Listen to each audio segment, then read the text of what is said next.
Morning. So here's my finished chock heads for the anchor, and as you can see I've got one for either side and they slot in quite nicely, quite a nice fit actually, and then they go back quite a long way, so when this anchor is pulled back it should be secure in there. These are going to sit on blocks which are going to then determine the height and the angle of how these are going to go on the deck. And then we're going to have a bolt for here. I've got a new bolt coming with a little clevis, with a little spin lock thing, so I can get that off there much quicker. And then, yeah, that's that done. So I've just sized up some screws for these. Got everything in the little bag. I'll put all my separate projects in little bags now, because otherwise I spend half my time searching for screws and whatnot. So that can go in my little projects box for my next boat yard trip. And hopefully we can get this anchor sorted.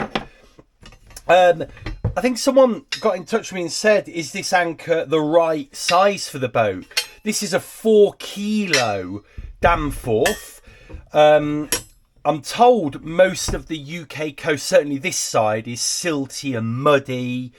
So the Danforth should be the best anchor for it. This is probably over-spec'd for my boat, a little bit. But hey, over-spec'd anchors are fine as long as you can handle them. You know, I've never used it because when I'm on Lake Barla, first of all, the bottom is just stones. And I just get my little sort of Bruce style anchor out, and that seems to do the job.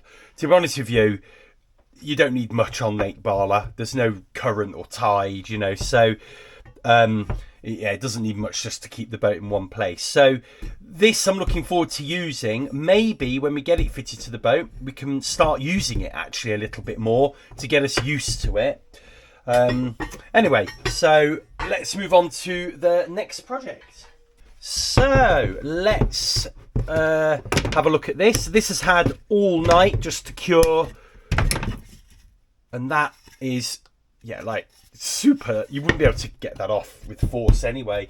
Now in the instructions for this, it says put 2 little screws in here. So what we'll do, I do think that the measurements for this have to be fairly accurate, because it kind of then slots in and stays put into the rudder stock. So I've got these screws, which I think are about the right, yeah, they're about the right length for here. And what I'm going to do, I'm just going to mark back where this gap has to go to. So let's do that. 202 is there. So there's one.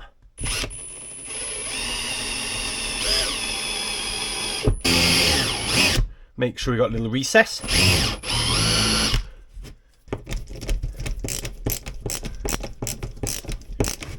Here's the rudder. These are the rudder cheeks, and this is kind of the rudder itself. And this is the bit that will need to go through the slot, and then these are the cheeks that it'll sit on. So what I'm going to do, I'm just going to measure my rudder there to be sure. Yeah, just under 6 mil.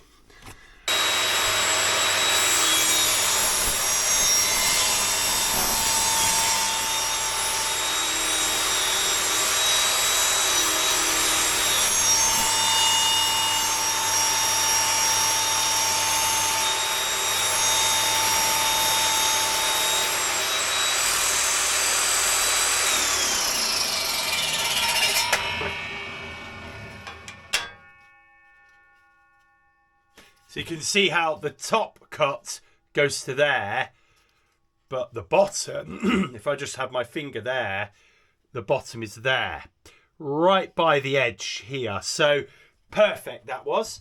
And as you can see, we've cut along there. We are going to have a little strip in the middle, but this is going to work out fine. So let's now measure that one up to cut the other side.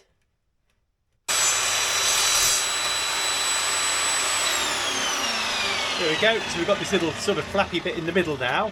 So all we need to do is jigsaw up there and cut this little bit out. You know, we'll have to sort of find a way of doing that. Maybe, actually, I'm going to get a drill and drill that piece out at the end. And then, yeah, we've done our little bit. We've done our slot.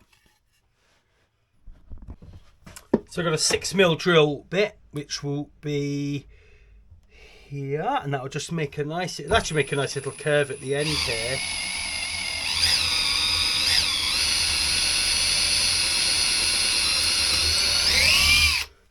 Cuts out quite nicely.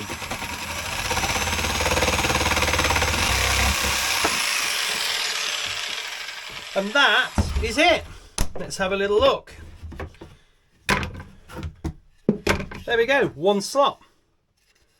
I'm really chuffed with that. Let's go back over to the rudder and just see if it fits.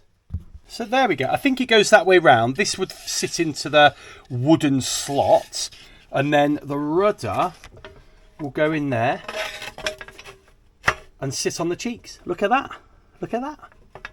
Brilliant. Really chuffed. We've got a little bit of play in there, so more than enough for varnish and whatnot to add on to that wood size. So let's go and get this now sanded up. Now comes the boring bit. Sanding. My favourite thing. Not.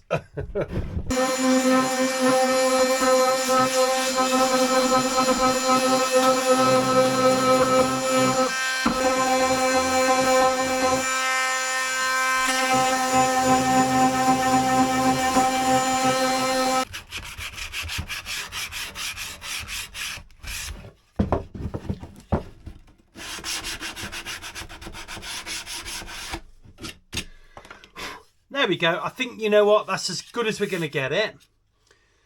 Yeah, that's as good as we're going to get this. So I've got all these corners lovely and smooth, nice. It's going to take the varnish really well. So we're going to clean this up and get it varnished. Unlike on that Pettigrew's website, I didn't use teak or hardwood. This is, I think it is actually hardwood ply, but it does need, you know, it does need protecting from the water. So we need to properly coat this with some varnish. So let's go and do that.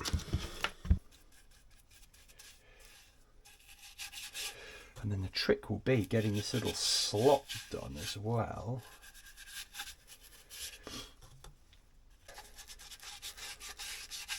There we go.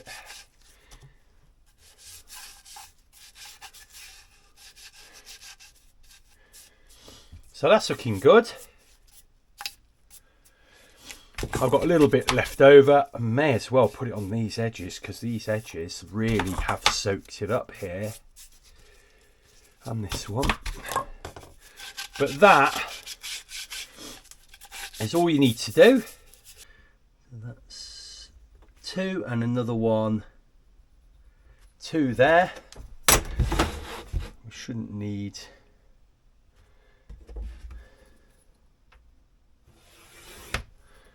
Oh, pencil marks this up really well, actually.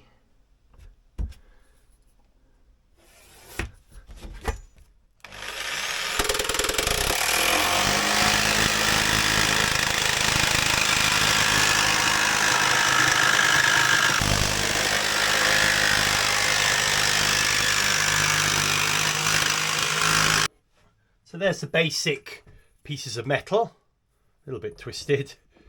But they're very malleable, and now what we've got to do is just get the Dremel out and shape those. I consulted the Dremel website, and it's these brown pieces that we need for metal, and you can see it does have like metal on the little signs there. So let's get one of those out, and then hopefully I won't be wearing down my wood or plastic bits quite so much.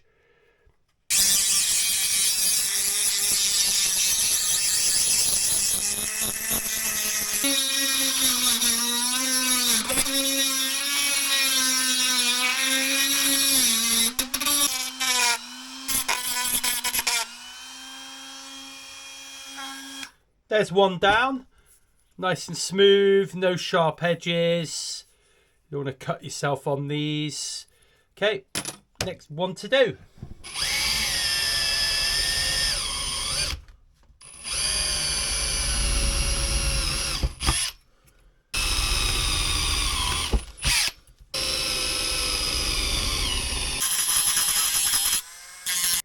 we go, they're nice. And these are going to sit here, either side of here, just like that. And they're going to protect the wood from the jaws. So all we've got to do is get this varnished. It's going to be a few days to do that, a couple of days. And then we can come back and attach these.